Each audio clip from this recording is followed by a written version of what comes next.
रायगड जिल्ह्यातील विविध खात्यांमधील कर्मचाऱ्यांच्या सर्वसाधारण बदल्या करण्यात आल्या असतानाच महाड पंचायत समितीतील एका बदली आदेशाची सध्या जोरदार चर्चा रंगली आहे। महाड पंचायत समितीच्या पशुसंवर्धन विभागात गेली 7 वर्षे कार्यरत असलेल्या पशुधन पर्यवेक्षक अश्विनी पडळकर यांची माणगाव पंचायत समितीत बदली करण्यात आली आहे। मात्र बदली आदेशानंतरही त्या महाडमध्येच कार्यरत असल्याची चर्चा सुरू आहे।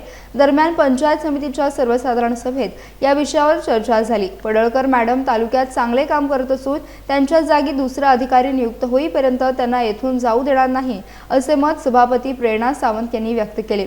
विशेष म्हणजे बदली आदेशात राजकीय दबाव आणल्यास अथवा बदलीच्या ठिकाणी हजर न झाल्यास शिस्तभंगाची कारवाई करण्याचा इशारा देण्यात आला आहे। त्यामुळे आता प्रशासन आदेशाची अंमलबजावणी करते की नाही याकडे सर्वांचं लक्ष लागलंय।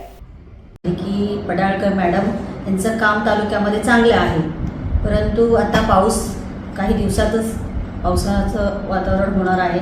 त्याच्यामुळे आता तालुक्यामध्ये काम करण्यासाठी जोपर्यंत शासन दुसरी म्हणजे पशुसंवर्धनला शासन अधिकारी कोण पाठवत नाही तोपर्यंत आम्ही पडळकर मॅडमला इथून जाऊ देणार नाही। कारण लोकांची जी कामं आहेत ती निश्चित प्रकारे त्या सोडवण्याचा प्रयत्न करत आहेत। तर आम्ही कुठलाही ठराव केलेला नाही किंवा कुठलीही बदली थांबवण्याचा प्रयत्न केलेला नाही, फक्त चर्चात्मक विषय आम्ही शासनाकडे मांडलेले आहे। असं तुम्हाला थांबवता येतं का त्यांना?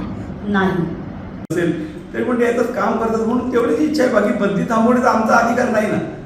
आम्ही फक्त एकच सांगतो की आम्हाला दुसरा त्यांना माणूस द्या आणि त्यांची बदली करा, एवढंच म्हणणं आहे आमचं।